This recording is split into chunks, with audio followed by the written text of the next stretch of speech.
Hey guys, Joseph Sikora here from Creative Piano Academy. Welcome back, and I am in the middle of a studio move, a complete studio overhaul. I'm moving rooms, and that is because we have a new little addition to the family coming along. So my old studio is now a nursery, and I am so excited about that, but that's for a different day.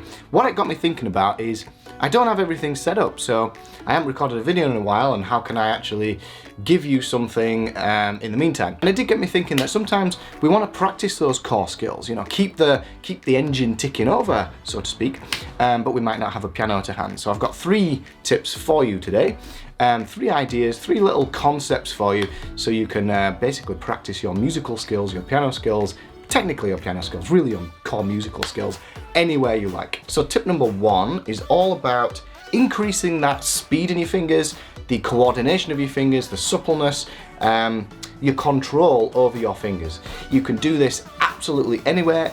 You know, you do not need, all you need is a surface. You can do it on your leg, you can do it on the table. It's really good for your piano skills, but it's also really good if you're a guitarist as well. So this is brilliant for you if you're a guitarist. Obviously it's much better in your left. If you're a right-handed guitarist, it's better in your left. Anyway, I'm rambling. I'm going to do this on my drum here. My cool little sort of shamanic drum. And I'm going to do this because you can hear what I'm doing much easier. Let me just lower this camera a bit. So all I'm going to do is lay my fingers flat on this drum like this, and I can keep my nice structure, you know, the structure of the wrist at the piano, the nice arch in the fingers. Bring this down to a surface, and all I'm going to do is move up and down those fingers like this. So 1, 2, 3, 4, 5, 4, 3, 2, 1. Okay? This is the starting point. There's just infinite number of things you can do with this, but let's stick with this for now.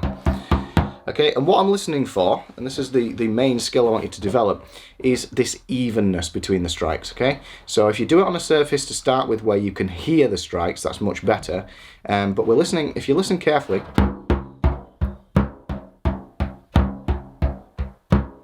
we want that really nice evenness between the strikes, between the hits. None of this. You know, and you'll probably get that on fingers 3 and 4 here, because those are our weak fingers. So start off really nice and slowly, but really try and get that evenness.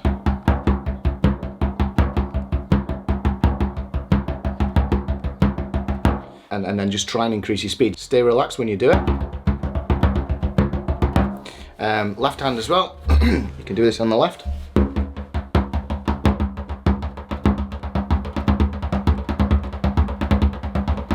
Now this concept, this principle I'm talking about, is only the starting point. You can use this as a foundation and build on it and do, you know, infinite number of exercises, of which I explore a lot of in that video, one of the very first videos I put up, so I suggest you check that out. But the concept is here, all you need is your fingers and a surface, away you go. You can start developing your strength in your fingers. Let's move on to tip number 2.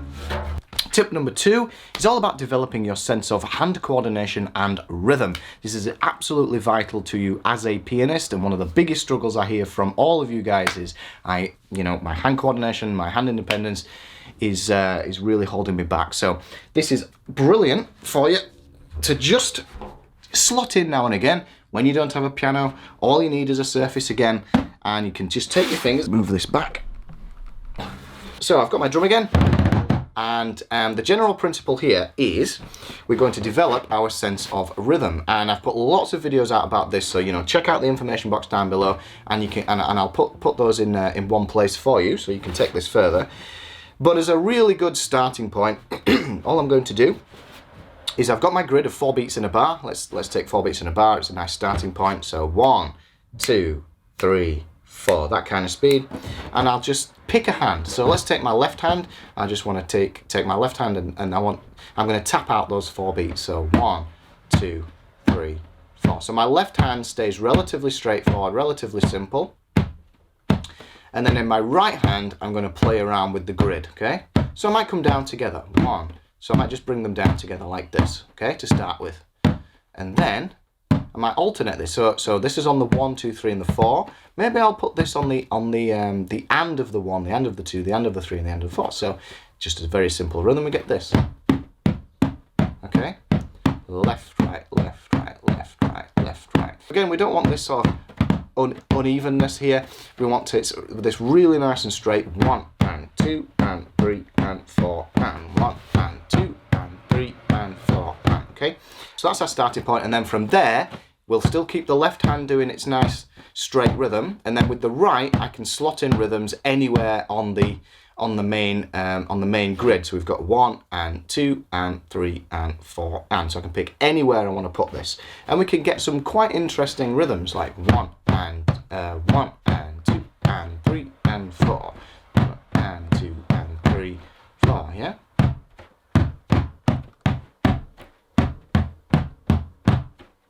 But the point is here, the left hand just does the same thing over and over again, and the right hand does something more complex. We are simplifying one of the hands in order to be able to improve our sense of coordination with the other hand, okay? If this is not making sense to you at all, it's all in the videos down in the information box.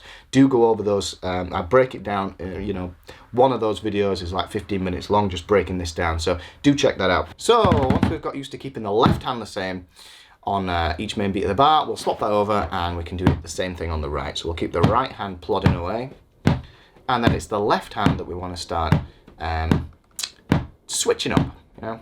1 and 2 and 3, 4, 1 and 2, 3 and 4. So that's the concept in a nutshell. I'm not going to go over that in any more detail. I take that a lot further in that video, in the videos that I'm going to link you down below. That's tip number 2. Start improving your sense of rhythm. And then of course, once you've got used to that, we can take those rhythms and apply them to the actual piano, which is really good fun. I'll also link to a video on that as well. Okay, so that's tip number 2. Tip number 3.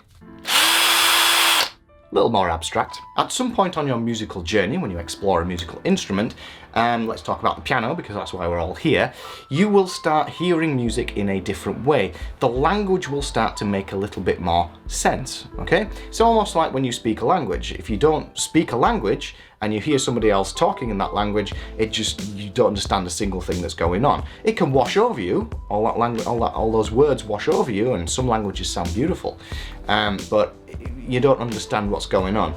When you start getting further with the piano, certain little you might start recognizing certain words, you might start recognizing little sentences and what they mean, and you get to a point where music, the principles underneath what you're listening to start to make a little bit more sense. You might hear a rhythm and you might go, oh, I know what that rhythm is. It's a 1 and then the and of the 3 and then the 4. Or, you know, your brain will start working like this. Or you might be thinking, oh, I know that chord progression. I know that's a 5-to-1 chord progression. I recognize that. You might not even know it's a 5-to-1, but you go, I've heard that before somewhere. And these are all signs. These are all signs that you're beginning to get to grips with the language of music. And so what we can do is we can capitalize on this, and you can start listening to music in a different way. So maybe you're driving along and you've got the radio on. So instead of just letting that music wash over you, which, you know, we want to do time and time again, don't get me wrong, you know, you want to be sometimes you just want to relax and let the music wash over you. That's absolutely fine. But what we can do is we can take that music and use it as a learning tool. So what is the speed of it? Can I tap along to it? Okay, if you don't, please don't put yourself in any danger if you're driving or anything. I don't mean that in the slightest. You could even do it in your head. Bounce along to the main pulse of that music. Can you do that? Can you hear what cross rhythms are going on? Because music is layered, right? So we've got a fundamental beat and a pulse, but then we might have a guitar doing a different rhythm, you know, something over the top. We might have the drums doing something else, and then we've got keyboards, you know, synthesizers doing different rhythms. Can you pick out those different rhythms and go, ooh, you know, that and that is interplaying together really well, you know, and just start hearing that music in a different way. Try and analyze it a little bit more. So that's the first step, you know, listen to music and try and feel that pulse, and then try and hear the different rhythms that the arrangements going on. So maybe the guitar's doing something else, you know, etc., etc. Try and pick out those rhythms, mimic them, use them to develop your sense of rhythm. But after that, you might want to start developing your sense, you know, your ears, start developing what you can hear in terms of those chord changes. Most of the music out there is in a major key. So I've got resources on my channel for you to really get to grips with all the chords in a major key, but you know, as well as that, most of the chords use, you know, most of the music out there within that major key uses a subset inside that major key, and it just uses chords 1, 5, 6, and 4. Now, that's not always the case, but chances are, if you're listening to a piece of music, chances are there's going to be a combination of those 4 chords. It could be in any order, but that's the next step. You know, try and hear those chord changes. Hear, you know, is it a 1, 5, 6, 4? Is it a 4, 1, 6, 5? Is it a 5, 1, 4, 6? You know, there's countless songs out there that use those 4 chords in any order. So start picking those out and hearing how those interact with each other, those chords. Once you get to grips with that, even just the first stages, you will be amazed at how quickly you can pick up music that you listen to and then just be able to sit at the piano and just play it. You know, a lot of my students, when they come to the lessons and they say, Joe, I really want to learn how to play, you know, song, let's say I want to learn song X, and I'll listen to it on Spotify straight away. It's within a few seconds. I'm listening to it and I can go, right, I know instantly what those chords are, and I can play it instantly on the piano, and they're often amazed. But you will be amazed at yourselves how quickly you'll be able to do that. Once you start speaking the language of music, once you start developing your musical ear. So that would be my 3rd tip. Start listening to music in a different way. Pulse, rhythm, chords, okay? Bonus tip for you, just had a quick thought. Apps are fantastic for learning various musical skills. There's one I always recommend to my students called the Music Tutor app, or Music Tutor app. Absolutely fantastic. It's a game. You know, notes pop up on the screen and you've got a minute to kind of, you know, select which note it is, and it's great for developing your recognition of basically notation. So it's great for sight reading. There's another app that I don't have any experience with myself, but a lot of my students online use it and recommend it, and it's more of a all-encompassing music theory app, and that's called Tenuto, so Tenuto. I have no experience with it. Do your due diligence, research it, see if it's for you, but that's another one that comes highly recommended from various people that tell me about this stuff. So that's Music Tutor app and Tenuto, 2 apps that are going to be great for you for learning music theory, notation. I'm sure there are others, but the concept is here, you know, just make use of your phone, get some apps, whip it out whenever you want to, and, you know, just start training some core skills. Thanks for watching, guys. Really hope that helps. I've got some guide sheets available for most of my YouTube videos over on patreon.com. So that's patreon.com/creativepianoacademy. Head over there. You can get access to lots of guide sheets, notation for these YouTube videos. Check out the information box down below for some free premium resources, including the best adult piano practice plan. If you're struggling with your piano practice, it's perfect for you. Do everything that us YouTubers bludgeon you with at the end of these videos. Like this video if you liked it, subscribe to the channel, and I will see you in the next video. Peace.